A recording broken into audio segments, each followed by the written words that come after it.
उसका आभार प्रकट करता हूँ। जैसे अध्यक्ष जी ने कहा, एक बहुत महत्वपूर्ण और गंभीर एक हमारे सामने एक स्थिति है, जिस स्थिति को लेकर कांग्रेस पार्टी ने ये एक संकल्प लिया और कांग्रेस पार्टी ने ये निर्णय लिया कि हम पूरे भारतवर्ष में जाकर प्रेस वार्ताएं करेंगे, संपर्क आम नागरिकों से संपर्क करेंगे और इसके आगे क्या हमारी रूपरेखा बनती है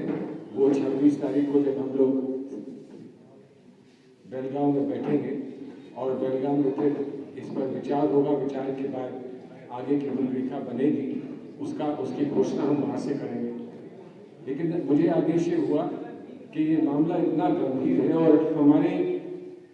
बहुत प्रमुख इतिहास के एक प्रमुख बहुत बड़े व्यक्ति के साथ जो व्यवहार हुआ है उनको स्मरण करने के लिए हम लोग सब समय समय पर एकत्रित होते हैं, इकट्ठे होते हैं। हम ये स्वीकार करते हैं कि आज जो हमारा संवैधानिक ढांचा है, आज जो धरातल है, संवैधानिक धरातल है, उसको उपलब्ध कराने में जिन महापुरुषों का हाथ रहा, उसकी अगुवाई करने के लिए बाबा भीमराव अम्बेडकर साहब ने जो सेवाएं इस देश के लिए की हैं, उसका आभार हम कितना भी प्रकट करें, हमको शब्द नहीं मिल पाएंगे। और जब एक तरफ उनके प्रति हमारी ये भावना, देश की ये भावना है और हम ये मानते हैं कि संविधान के संचालक वो रहे, संविधान के निर्माता वो रहे, संविधान हमको देने में उनकी बहुत बड़ी रूपरेखा रही, तो उन पर जब आज कोई प्रश्न चिन्ह लगाता है या उनके नाम के साथ कोई खिलवाड़ करता है, तो हमें आक्रोश भी होता है, हमें अत्यंत दुख भी होता है, हमको विशेष पीड़ा भी होती है। और हम ये मानते हैं कि अगर आज हम खड़े होकर इसका सामना ना करें और इसका मुंहतोड़ जवाब ना दें,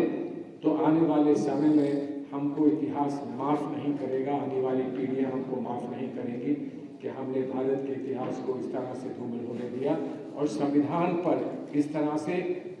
दिन दहाड़े प्रश्न लगते रहे और हमने कुछ किया नहीं। हम जानते हैं कि अध्यक्ष जी ने एक बड़ा महत्वपूर्ण यहाँ पर 18 तारीख को प्रदर्शन की पुकार दी थी और यहाँ प्रदर्शन के लिए पूरे प्रदेश भर से लोग इकट्ठे हो रहे थे। जगह जगह पे उनको रोका गया और उनके साथ जो घटनाएं हुई उसके बारे में आप और अच्छी तरह से यहाँ जानते हैं। मेरा सौभाग्य आज इस बात का है कि जो कुछ पार्लियामेंट में हुआ, राज्यसभा में हुआ, जहाँ से ये बात शुरू हुई वहाँ पर प्रमोद तिवारी जी मौजूद थे। इनकी आंखों देखा हाल है, इन्होंने स्वयं सुना है और वहाँ पर क्या प्रतिक्रिया रही और किस तरह से वहाँ पर तत्काल लोगों ने इसका जवाब देने का प्रयास किया और उस पर किस तरह से अंकुश लगाए गए। मैं समझता हूँ कि प्रमोद तिवारी जी इसका उल्लेख आपसे करेंगे। उसके बाद आपके कुछ प्रश्न होंगे, हमको प्रश्नों का जवाब भी देंगे। आज सौभाग्य हमारा है कि के शर्मा जी भी यहाँ मौजूद हैं। हमारा प्रयास यही था कि एक संदेश पूरे भारतवर्ष में हर जगह से, हर डिस्ट्रिक्ट में, हर जगह से एक संदेश भारतवर्ष में जाए और इस बात का जाए कि हम पर कहीं कोई हमला करता है, वार करता है, हम पर कोई आक्रमित होता है, तो उसको हम सह भी सकते हैं। लेकिन जो लोग हमारे मार्गदर्शक हैं, जिन्होंने इस देश को एक पहचान दी है, जिन्होंने हमको